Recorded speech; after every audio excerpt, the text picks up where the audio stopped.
Assalamualaikum warahmatullahi wabarakatuh. Selamat siang anak-anak. Alhamdulillah minggu ini kita bisa berjumpa lagi dalam Portal Dik ya. Semoga kalian semua dalam keadaan sehat walafiat. Amin. Tetap jaga kesehatan ya. Baiklah, karena minggu lalu Ibu sudah berjanji, materi kan sudah habis ya. Tetapi untuk perhitungan belum sempat Ibu jelaskan lewat video. Nah, untuk pertemuan kali ini Ibu sempatkan, alhamdulillah udah sehat, Ibu sempatkan membuat contoh perhitungan elastisitas. Kemarin kan materinya sudah ya, teorinya sudah di materi minggu-minggu lalu, 2 minggu yang lalu ya. Minggu yang lalu sudah habis materinya, jadi minggu depan ulangan. Ini minggu terakhir kita bahas hitungannya. Biar jelas Ibu bikinkan videonya. Yang pertama elastisitas permintaan ya. Elastisitas permintaan.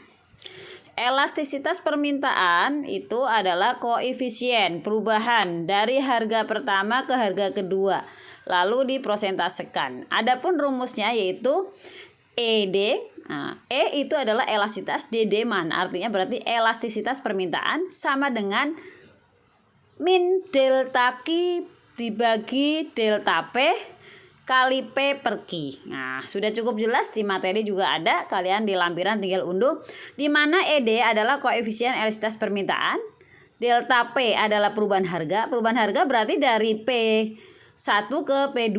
Nah, P1 adalah P adalah price, harga pertama, lalu harga kedua. Harga pertama mana sih Bu? Harga kedua mana sih Bu? Nanti kalian akan lihat di contoh di bawah ini.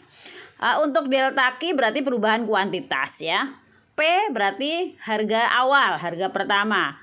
Q berarti kuantitas awal yang diminta. Karena kita lagi bahas permintaan, maka kuantitas awal yang diminta. Kalau nanti bahas penawaran berarti kuantitas awal yang ditawarkan. Karena permintaan, baiklah, di situ ada contoh. Nah, mau barang apa aja boleh, itu hanya contoh.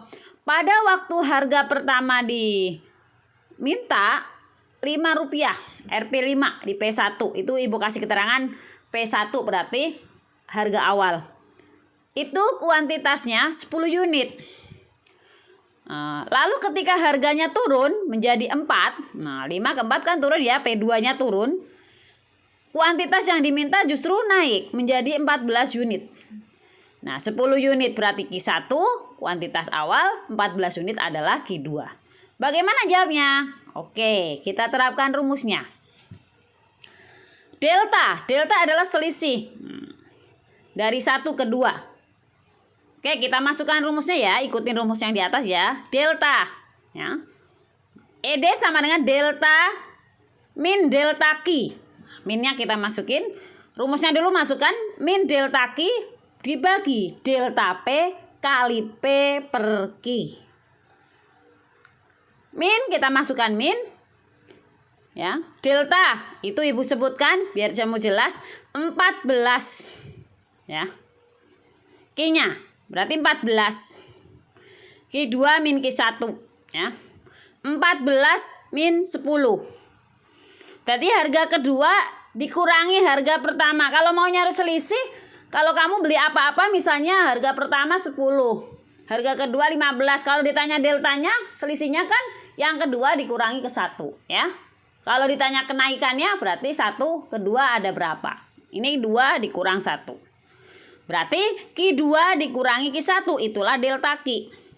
14 min 10, minnya masukin, dikurung dulu, per 4 min 5. 4 adalah P2 min P1, itu adalah delta P. Delta P adalah P2 min P1. Dikurung sudah, lalu dikali P per Q. P adalah P1, Q adalah Q1, 5 per 10. Nah, minnya kita tetap tulis min. 14 min 10, 4. 4 min 5 min 1, berarti min 4 per min 1 kali 5 per 10. Ya. Ya, min sama min, jadi 20 per 10. Ya. Ketemunya adalah 2. Atau kalau mau min 20 dibagi min 10, ketemunya 2. Nah, jadi koefisien elastisitas permintaannya adalah 2. Ya. Nah, jenis-jenis elastisitas ketika kamu sudah menghitung baru bisa menentukan jenis koefisien elastisitas tersebut termasuk elastisitas apa. Ada berapa jenisnya? Ada 5.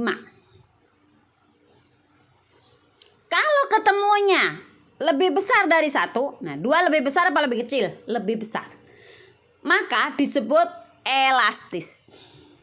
Jadi permintaannya elastis. Dan kalau kamu udah menghitung ketemunya lebih kecil dari 1, contohnya berapa lebih kecil dari 1? 0 ya, 0, ya, -1, berarti lebih kecil dari 1. Inelastis. Dan jika hasilnya sama dengan 1, nah beda ya. Pokoknya hasilnya sama dengan 1, hanya 1, berarti elastis uniter. Terus apabila hasilnya tak terhingga, elastis sempurna. Apabila hasilnya 0, berarti inelastis sempurna. Itu ketentuan, itu bukan dari ibu, tapi sudah ketentuan dari rumus. Bagaimana Bu bisa menentukan itu elastis atau tidak? Dan dicari dulu. Kalau sudah dicari, baru ketemu. Ya.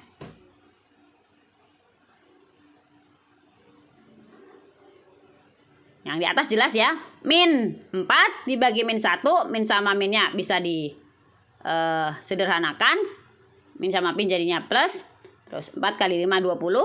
1 kali 10, 20 bagi 10, 2. Berarti koefisien elastisitas permintaan dari soal di atas adalah 2. 2 lebih besar dari 1, maka disebut permintaan elastis. Yang berikutnya penawaran, sama ya penawaran ya, cuma beda di rumus. Kalau elastisitas permintaan pakai min delta Q per delta P, kalau elastisitas penawaran minnya kamu hilangkan. E sama dengan elastisitas S, berarti supply. Itu adalah pakai bahasa Inggris. P price, Q kuantitas.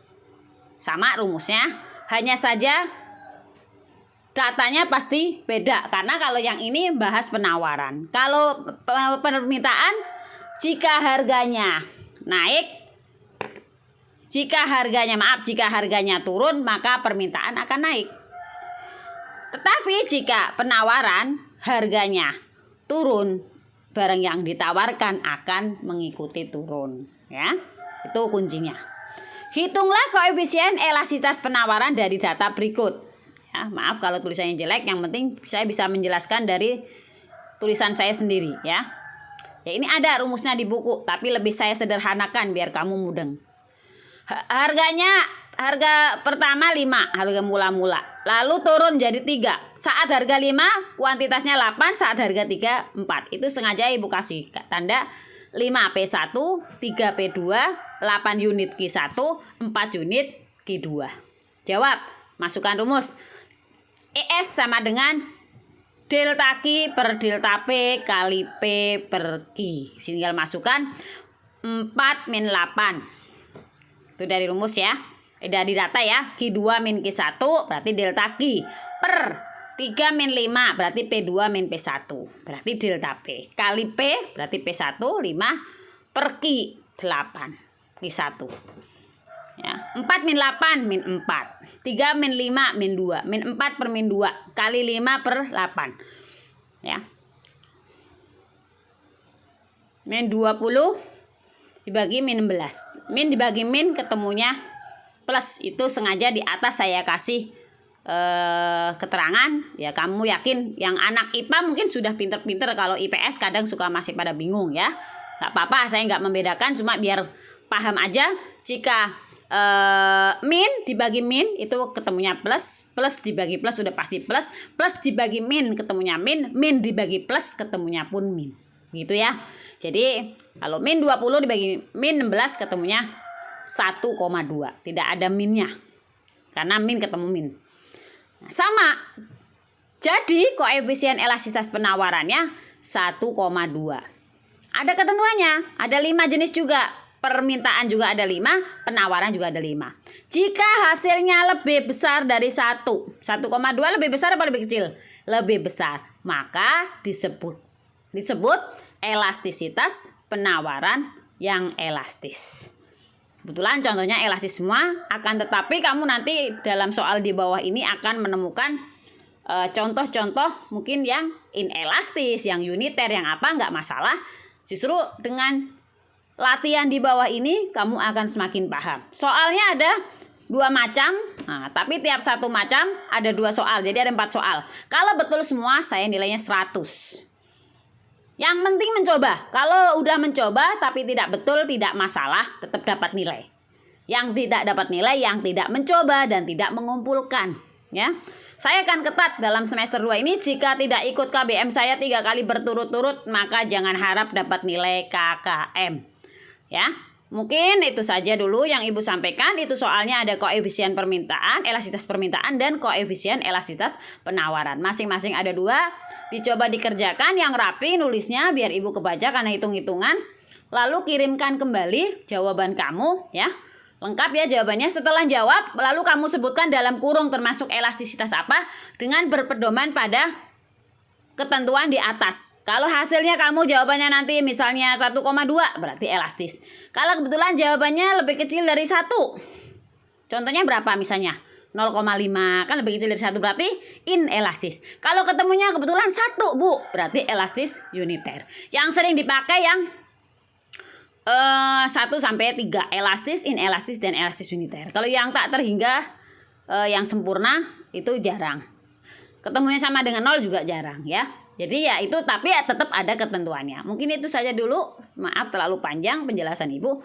Wassalamualaikum warahmatullahi wabarakatuh.